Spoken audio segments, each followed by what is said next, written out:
Je trouve ça aberrant que on ait laissé aller ça à ce point-là. Une fois par semaine, Stéphane Brière doit se rendre en métro au CHUM pour une injection de magnésium de 3 heures en raison d'une insuffisance rénale. Mais il raconte ne pas y être allé la semaine dernière, vu la grève à la STM. Parce que le budget ne me permet pas de prendre des taxis. Je peux pas, moi, dire prendre un taxi. Je peux pas marcher non plus parce que j'ai une canne puis j'ai un problème de jambe. On apprend aujourd'hui que le ministre du Travail pourrait devancer l'entrée en vigueur de sa loi qui vient limiter le droit de grève. Par contre, il a besoin de la collaboration des partis d'opposition pour y parvenir. J'implante tous les partis politiques.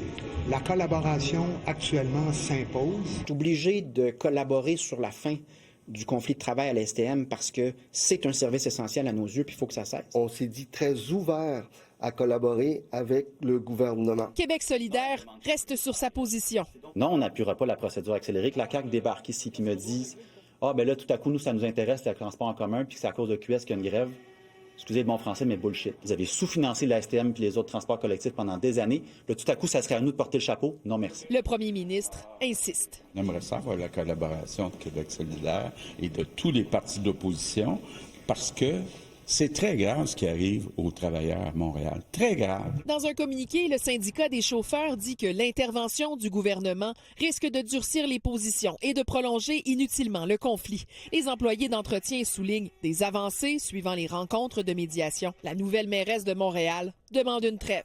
Donc, ce que je dis aux syndicats et ce que je dis à la STM, c'est dépêchez-vous de négocier, puis démontrez votre bonne volonté aux citoyens montréalais en faisant une pause sur vos mesures de grève. Stéphane, lui, se demande s'il pourra se rendre à son prochain rendez-vous au CHUM, prévu dimanche. En fin de semaine, là, c'est supposé d'être fermé. Là. Tout va être fermé. Là.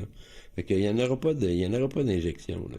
Plus le taux de magnésium baisse, plus je suis en danger. C'est ça le danger, c'est qu'on met la vie des gens en danger. Rappelons qu'une décision du tribunal administratif du travail sur le niveau de service est attendue en vue de la grève des chauffeurs les 15 et 16 novembre.